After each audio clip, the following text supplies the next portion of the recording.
श्रीमत्परब्रह्म गुरुं स्मरामि श्रीमत्परब्रह्म गुरुं भजामि श्रीमत्परब्रह्म गुरुं वदामि श्रीमत्परब्रह्म गुरुं नमामि श्रीमत्परब्रह्म गुरुं स्मरामि श्रीमत्परब्रह्म गुरुं भजामि श्रीमत्परब्रह्म गुरुं वदामि श्रीमत्परब्रह्म गुरुं नमामि।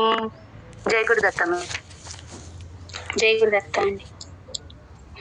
ब्रह्मानन्दं परमसुखदं ब्रह्मानन्दं परमसुखदं ब्रह्मानन्दं परमसुखदं ब्रह्मानन्दं परमसुखदं ब्रह्मानन्दं परमसुखदं। ఇది ఫుల్ లైన్ చెప్తున్నాను. ఫుల్ లైన్ నేను హాఫ్ చెప్పానా? సారీ. బ్రహ్మానందం పరమసుఖదం కేవలం జ్ఞానమూర్తిం బ్రహ్మానందం పరమసుఖదం బ్రహ్మానందం పరమసుఖదం బ్రహ్మానందం పరమసుఖదం కేవలం జ్ఞానమూర్తిం బ్రహ్మానందం పరమసుఖదం కేవలం మన దగ్గర నుంచి తేడా చెప్తున్నారండి. పరమ కూడా అందుకే వేరుగా వస్తుంది. బ్రహ్మానందం పరమసుఖదం కేవలం జ్ఞానమూర్తిం బ్రహ్మానందం పరమసుఖదం. రాలేదా మ్యామ్? పరమసుఖదం కొంచెం తేడా ఉంది, ఒక అక్షరం, కానీ చెప్పండి, ట్రై చేయండి. Yes ma'am. బ్రహ్మానందం పరమసుఖదం కేవలం జ్ఞానమూర్తిం బ్రహ్మానందం పరమసుఖదం కేవలం జ్ఞానమూర్తిం బ్రహ్మానందం పరమసుఖదం కేవలం జ్ఞానమూర్తిం. ద్వంద్వాతీతం గగన సదృశం తత్వమస్యాదిలక్ష్యం ద్వంద్వాతీతం గగన సదృశం తత్వమస్యాదిలక్ష్యం ద్వంద్వాతీతం గగన సదృశం తత్వమస్యాదిలక్ష్యం ద్వంద్వాతీతం గగన సదృశం తత్వమస్యాదిలక్ష్యం. ఏకం నిత్యం విమలమచలం సర్వధీ సాక్షిభూతం ఏకం నిత్యం విమలమచలం సర్వధీ సాక్షిభూతం ఏకం నిత్యం విమలమచలం సర్వధీ సాక్షిభూతం ఏకం నిత్యం విమలమచలం సర్వధీ భూతం. భావాతీతం త్రిగుణరహితం సద్గురుం తం నమామి భావాతీతం త్రిగుణరహితం సద్గురుం తం నమామి భావాతీతం త్రిగుణరహితం సద్గురుం తం నమామి భావాతీతం త్రిగుణరహితం సద్గురుం తం నమామి. బ్రహ్మానందం పరమసుఖదం కేవలం జ్ఞానమూర్తిం ద్వంద్వాతీతం గగన సదృశం తత్వమస్యాదిలక్ష్యం బ్రహ్మానందం పరమసుఖదం కేవలం జ్ఞానమూర్తిం ద్వంద్వాతీతం గగన सदृशं तत्त्वमस्यादिलक्ष्यम् ब्रह्मानन्दं परमसुखदं केवलं బ్రహ్మానందం పరమసుఖదం. కిందికి దిగా బ్రహ్మానందం పరమసుఖదం. Yes ma'am.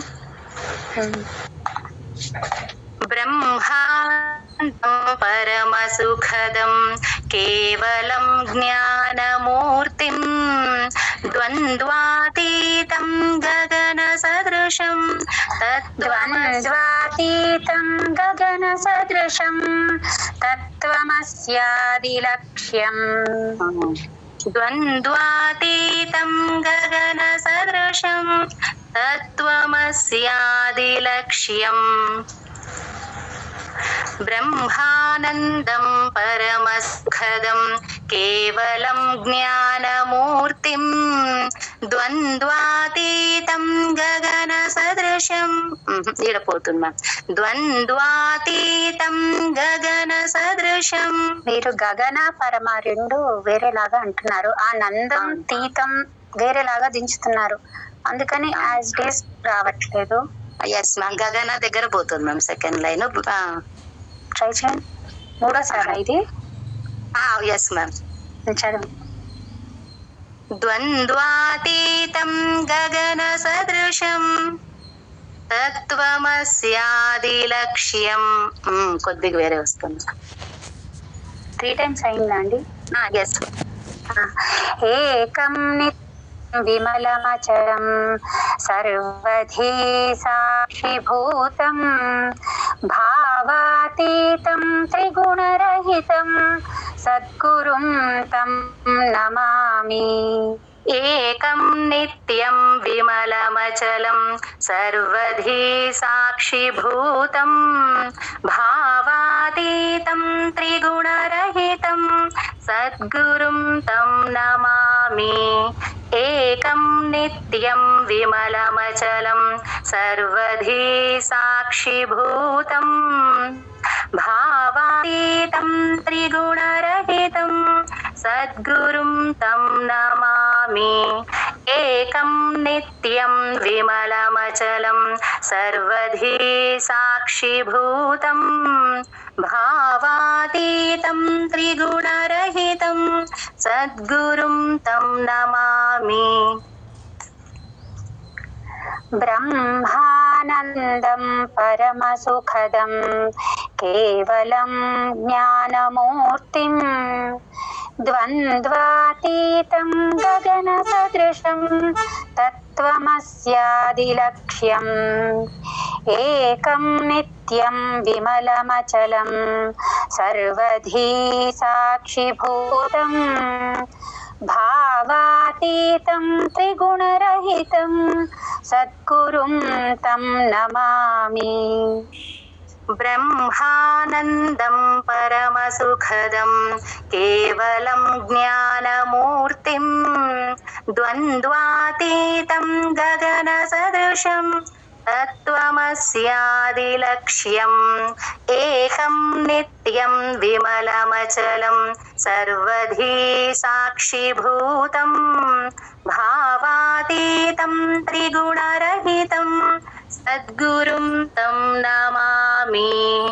బ్రహ్మానందం పరమసుఖదం కేవలం జ్ఞానమూర్తిం ద్వంద్వాతీతం గగన సదృశం తత్వమస్యాదిలక్ష్యం. ఏకం నిత్యం విమలమచలం సర్వధీ సాక్షిభూతం భావాతీతం త్రిగుణరహితం సద్గురుం తం నమామి. బ్రహ్మానందం పరమసుఖదం కేవలం జ్ఞానమూర్తిం ద్వంద్వాతీతం గగన సదృశం తత్వస్యాదిలక్ష్యం. ఏకం నిత్యం విమలమచలం సర్వధీ సాక్షిభూతం భావాతీతం త్రిగుణరహితం సద్గురుం తం నమామి.